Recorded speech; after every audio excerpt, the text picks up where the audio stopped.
PPP కిందన వీళ్ళు ఇస్తానంటున్నటువంటిదే తప్పన్న దాన్ని చర్చ డైవర్ట్ చేయడానికి అటు తీసుకెళ్తున్నారు, ఎమోషనల్ గేమ్ నడుపుతున్నారు అనమాట. ఓకే.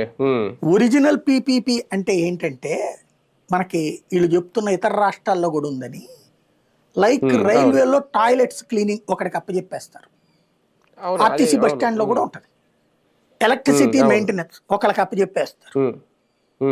అవి పీపీపీ అంటే పేరు అదే చెప్పి ఇక్కడ పబ్లిక్ గా మోసం చేస్తున్నారు, పేరు అది చెప్తున్నారు, ఇక్కడ పబ్లిక్ ని మోసం చేస్తున్నారు.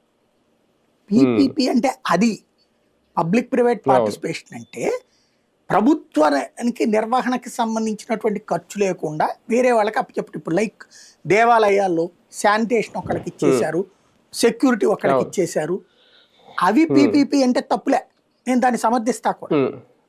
ఇప్పుడు ఆసుపత్రిలో పీపీపీ అంటే ఎట్లా ఉండాలంటే ఎక్స్రే మిషన్స్ చూసేటందుకు ఒక వ్యవస్థ, ఒక కన్సల్టెన్సీ, తర్వాతన స్కానింగ్ మిషన్స్ చూసేందుకు ఒక కన్సల్టెన్సీ, అలాగే ఆసుపత్రి క్లీనింగ్ చూసేందుకు ఒక కన్సల్టెన్సీ, బెడ్లు ఇవన్నీ మార్చడానికి ఒక కన్సల్టెన్సీ.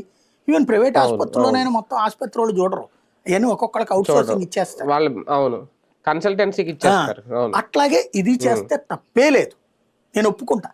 సర్వీసెస్ ప్రైవేట్ వాడికి ఇచ్చినప్పుడు రెస్పాన్సిబిలిటీ ఉంటుంది ఖచ్చితంగా.